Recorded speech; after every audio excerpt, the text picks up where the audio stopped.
So in this problem, we're given parallelogram ABCD with points E, D, C collinear.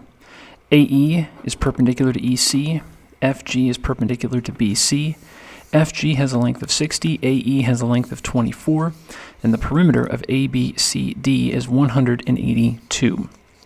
And we want to determine the numeric area of this parallelogram ABCD. Okay, so what do we know? We know that this is 24. We know that this is 60. And we know that these two are perpendicular as they tell us. All right. Now, let's draw a few shapes out here. So we've got A, D, E. So this is 24. And we'll call this length AD, and we'll call that X.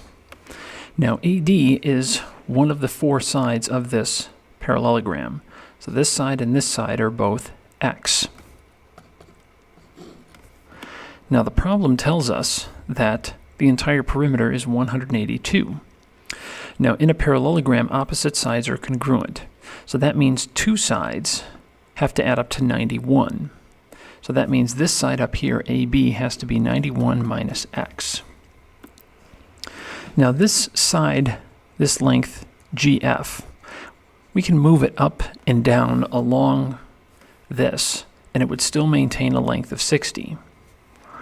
And so we have A. What if F and G went through point B like that? It would still be 60. This would still be 90 degrees. All right. But now we know that this is 91 minus X. All right. Now we also know that AE is perpendicular to EC. So that means that this angle and this angle have to add up to 90 degrees, which means this angle and this angle up here, when we draw this over, has to be equal.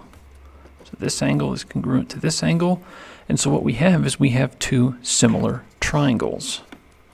So that means I can set this up as 24 over X equals 60 over 91 minus X. So we cross multiply, we get 60X equals, we multiply 24 times 91 minus X is 2184 minus 24X. Add 24X over to the other side, we get 84X equals 2184. And we divide both sides by 84, we get X equal to 26. So that's this length right here. Now we want the area of ABCD. Well, if we turn it sideways, we could think of what we just found, 26 as the base and 60 as the height. So that's 26 times 60, and that's going to be 1,560. And there's our answer, and we're done.